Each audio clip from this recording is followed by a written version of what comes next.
নমস্কার বন্ধুরা, আজকে আমি আপনাদের সঙ্গে শেয়ার করছি পুর ভরা কাঁকরোল। চলুন তাহলে আমরা রেসিপিটা বানানো শুরু করি। পুর ভরা কাঁকরোল করার জন্য এখানে আমি নিয়েছি 6টা কাঁকরোল। এখান থেকে আমি 4টে কাঁকরোল ব্যবহার করব। সবার প্রথমে আমি কাঁকরোলের যে কাঁটাগুলো আছে সেগুলোকে আমি চাকু দিয়ে চেঁচে নেব। দেখুন আমি চাকু দিয়ে কাঁটাগুলোকে চেঁচে নিচ্ছি। চেঁচে নিয়ে এবারে আমি বোটার দিকটা ফেলে দেবো আর পিছনটাও ফেলে দেবো।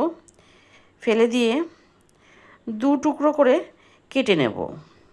আমি একইভাবে সব কাঁকরোলগুলোকে চেঁচে নিয়ে 2 টুকরো করে কেটে নিয়েছি।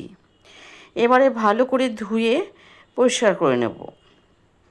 এদিকে নিয়েছি কাঁচা লঙ্কা, পোস্ত, সাদা সর্ষে, কালো সর্ষে আর নুন। এটাকে আমি পেস্ট বানিয়ে নেব। কড়াইতে জল নিয়েছি, জলের মধ্যে দিয়ে দিলাম নুন দিয়ে এবারে দিয়ে দেব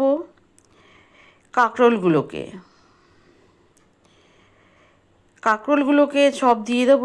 দিয়ে গ্যাসটাকে জ্বালিয়ে দিয়ে এবারে আমি কাঁকরোলগুলোকে ঢাকা দিয়ে দেব। দিয়ে 3-4 মিনিট ভাপিয়ে নিলাম। দেখুন আমার কাঁকরোলটা ভাপানো হয়ে গেছে। এবারে জলটাকে আমি ঝরিয়ে নেব। এদিকে দেখুন সর্ষে পোস্তটাও ভালো করে বাটা হয়ে গেছে। এখানে কিন্তু আমি জল একদম কম দিয়েছি। কম জল দিয়ে কিন্তু সর্ষে পোস্তটাকে বাটতে হবে। এবারে আমি একটা বাটির মধ্যে নিয়ে নিলাম। নিয়ে এদিকে দেখুন সেদ্ধ করা কাঁকরোলগুলো আমার ঠান্ডা হয়ে গেছে। এবারে ভেতরের যে বীজটা আছে সেটাকে আমি চামচের সাহায্যে বের করে নিচ্ছি। আর আমার যে কাঁকরোলগুলো নিয়েছি, কাঁকরোলগুলো কিন্তু খুবই কচি কচি কাঁকরোল দিয়ে কিন্তু এই পুর ভরা কাঁকরোলটা বেশি ভালো হয়। আমি একইভাবে সব কাঁকরোল থেকে বীজগুলোকে বার করে নিয়েছি। দেখুন আমি এখানে সব বীজগুলোকে বার করে নিয়েছি। এবারে আমি বীজগুলোকে নিয়ে নেব মিক্সার জারের মধ্যে। আমি যে সর্ষে বেটেছিলাম সেই মিক্সার জারের মধ্যে আমি বীজগুলোকে নিয়ে নিলাম। নিয়ে জল ছাড়া বীজগুলোকে আমি পেস্ট বানিয়ে নিয়েছি। দেখুন পেস্টটা আমার হয়ে গেছে। এবারে আমি আরেকটা বাটি নিয়েছি। বাটির মধ্যে সবার প্রথমে আমি কাঁকরোলের বীজের যে পেস্টটা হয়েছে সেই পেস্টটাকে নিয়ে নিলাম। নিয়ে দিয়ে দেব সর্ষে পোস্ত আর কাঁচা লঙ্কা বাটা। আমি দিয়ে দিলাম 2 চামচ। দিয়ে এবারে দিয়ে দেব জিরের গুঁড়ো 1 চামচ, জিরের গুঁড়ো 1/2 চামচ, হলুদ গুঁড়ো আর দিয়ে দেব লঙ্কার গুঁড়ো।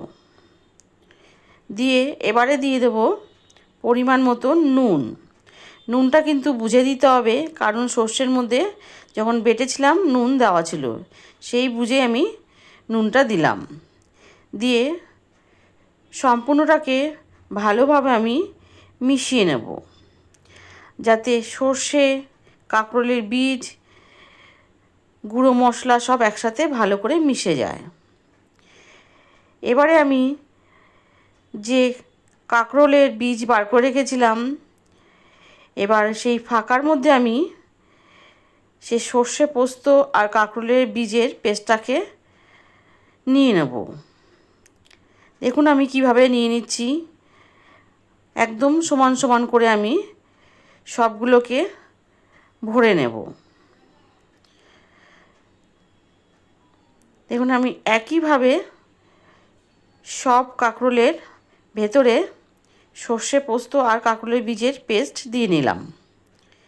নিয়ে আরেকটা পাত্রের মধ্যে আমি নিয়ে নিলাম পরিমাণ মতন বেসন নিয়ে এবারে বেসনের মধ্যে দিয়ে দেবো আমি পরিমাণ মতন হলুদ হলুদ গুঁড়ো দিয়ে এবারে দিয়ে দেব কালো জিরে, আর দেব লঙ্কার গুঁড়ো, দিয়ে দিচ্ছি তিল দিলাম 2 চামচ, দিয়ে দেব পরিমাণ মতো নুন। সব জায়গাতেই কিন্তু নুনটাকে একটু বুঝে দিতে হবে, কারণ সব জায়গাতেই নুন ব্যবহার করা হচ্ছে। এবারে আমি জল একবারে দেব না, অল্প অল্প জল দেব, দিয়ে ব্যাটারটাকে তৈরি করে নেব।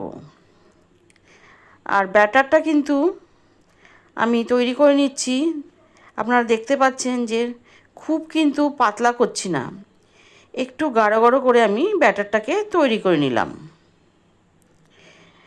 এবারে ভাজার জন্য কড়াইতে তেল বসিয়েছি, আর দেখুন ব্যাটারের মধ্যে আমি এক একটা করে কাঁকরোল নিলাম, নিয়ে ওপরে বেসন দিয়ে ভালোভাবে ঢেকে দিচ্ছি, যাতে সর্ষের পুরটা না বেরিয়ে আসে।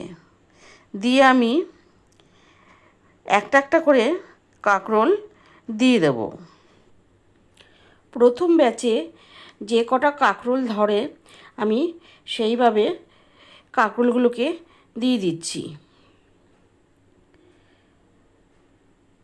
দেখুন আমি প্রথম ব্যাচে 6টা কাঁকরোল দিয়ে দিলাম, দিয়ে এবারে আমি লো টু মিডিয়াম আঁচে কাঁকরোলটাকে ভেজে নেব।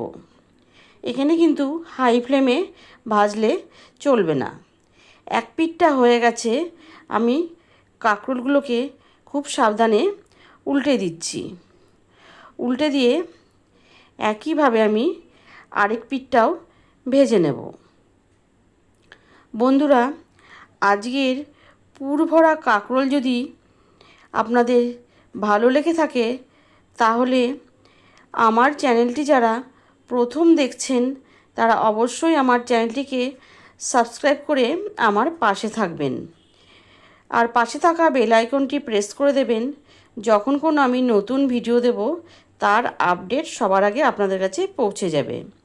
আর পুরনো বন্ধুদের জানাই অসংখ্য ধন্যবাদ আমার পাশে থাকার জন্য। দেখুন উল্টে পাল্টে আমার কাঁকরোলগুলো ভাজা হয়ে গেছে।